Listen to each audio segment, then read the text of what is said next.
Okay, guys, welcome back to a new episode. Today, I want to discuss with you a very important topic, which is going to be. Oh, yeah, let me just.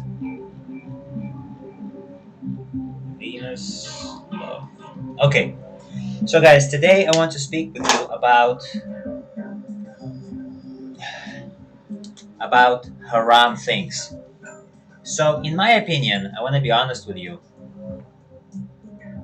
A relationship is supposed to be sacred, and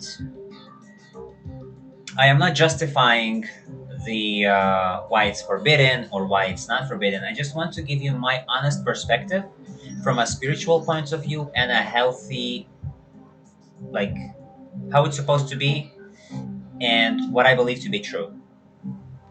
So when when two people meet, right, and they create a bond, something beautiful. They create a life. They bring a new life. So it's a baby.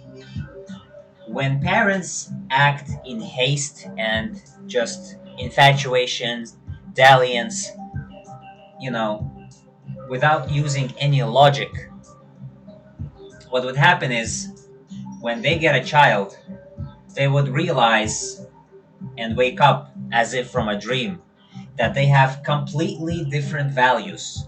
And now the child is going to bear the consequences. I mean, the child is going to live with this parent or maybe with this parent, but it's not going to be a healthy upbringing.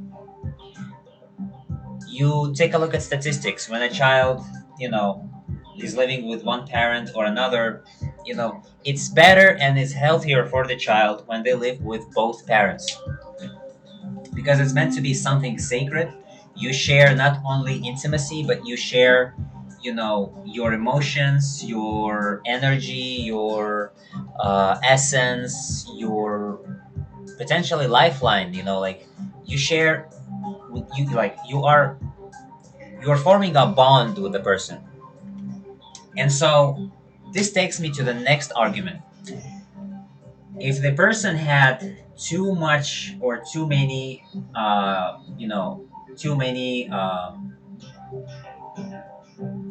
too many bonds with many people, they can become unhappy.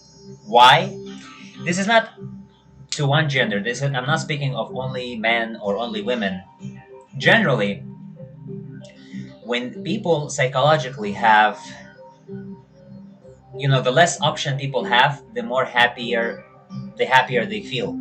If you go to a supermarket, this is just numbers. If you go to a supermarket and you see a whole aisle of jams or whatever you look for, you may not you would see this one is good, this one is good, this one is good, and when you take one or two, you would think that you missed out on something better. And there's always this lingering thought, I could get better, and what if, and maybe this is good, but I need something, and so same goes to relationships. In my opinion, the less people had partners, like this is where this is where I think marriage comes handy. And so, for example, if the person is serious, they marry or they have, just serious relationships, like um, preferably marriage, because but even before getting married, before all of these things, to increase the probability of successful marriage, I believe you have to combine the masculine and the feminine energy. And by that, let me lower the music. And by that, I mean, so in my opinion, like I said, let me get back to the point. When people have too much partners, they can't form um, a sacred bond that is supposed. And I know not everyone is supposed to be the wife or the husband or the traditional family. Not everyone is supposed to be, and that's not for everyone.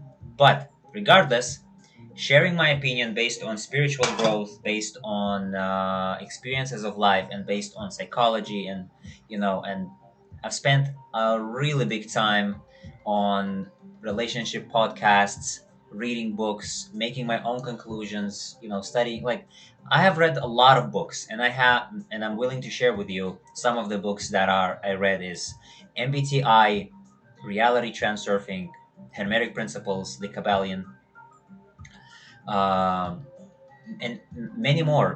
To be honest with you, I like reading. I like to explore different topics, and so when people have a lot of relationships, when they form a lot of relationships, they are not able to form this bond because there is nothing sacred about it. It's not that they cherish it and value it. There is like they feel like it goes as like especially why these hookups and flings are basically wasting energy and time. I'll tell you why. Energy is never wasted, it's transformed.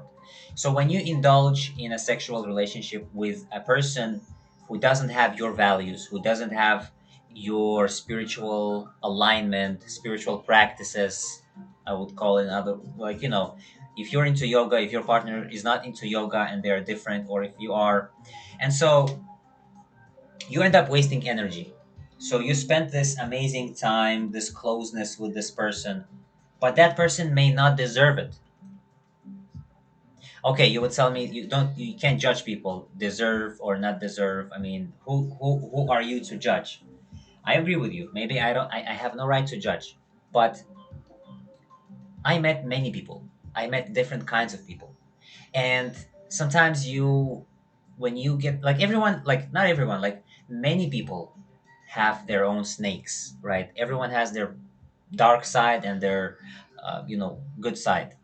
So it's just a matter of knowing or choosing which dark side or what kind of person are you okay with or can you be okay with.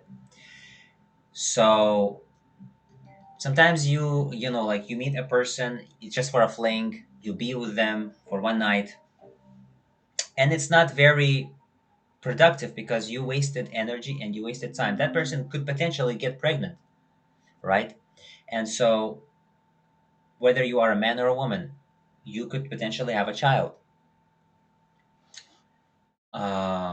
You could potentially catch feelings.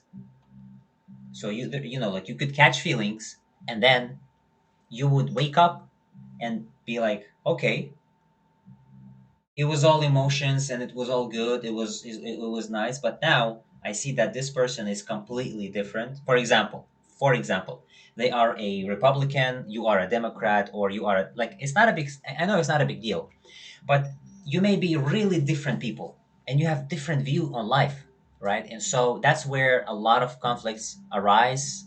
That's where problems occur. So why not, in my opinion, stop wasting time being celibate, but finding your purpose, reading books, educating yourself.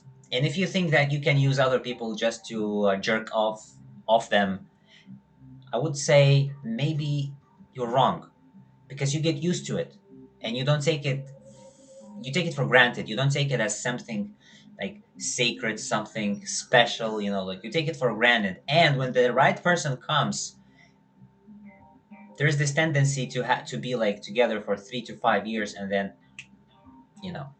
And so you could use logic, which is masculine energy, and you could use heart, which is feminine energy, depending on. I'm not giving you the correct ratio, but logic is for determining values. Like you meet a person, why? Maybe to mate, to produce children, to have peace. The most important thing in marriage is peace and support. You talk to people, what is your value? Health. What is your spirituality? Religion. What do you think like what do you like what is your goal in life? What do you think you enjoy doing? What do you think you like? Basically, you discuss these values, and you of course discuss, like, you also have a list of assuming you have already know, like, you have already determined your values, and you almost know where you're going to be. You could use your logic and heart. So it's not